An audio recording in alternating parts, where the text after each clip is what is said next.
بسم الله الرحمن الرحيم. أولا السلام عليكم ورحمة الله وبركاته. نبارك للعريس فارس ونقول له ألف مبروك وبارك الله لكما وبارك عليكما وجمع بينكما على خير. ومن ثم عندنا مشاركة شعرية نقول فيها رشيد أقبل والتهاني واجبة، لا بد ما بارك لكم يا الحاضرين، ما صاحب إلا من يهنئ صاحبه، هذه تقاليد العرب والمسلمين.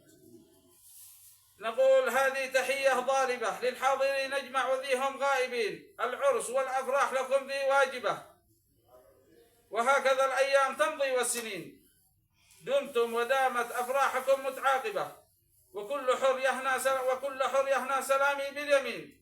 هذه تحية من رشيد لكم ساكبة، تفتح بعطر الكاذية والياسمين، من قلب راغب من نوايا راغبة، لفارس عبد الوهاب يهنى سلامي باليمين، والأرض اللي عليها قاطبة، مني لهم أجمل تحية كل حين، ويجعل الرحمن الفرح لكم ذي عاقبة، ويسعد الرحمن الشيخ محمد سعيد كل حين، ويسعد الرحمن من قلبه حزين. وسلامتكم ودام الله سروركم.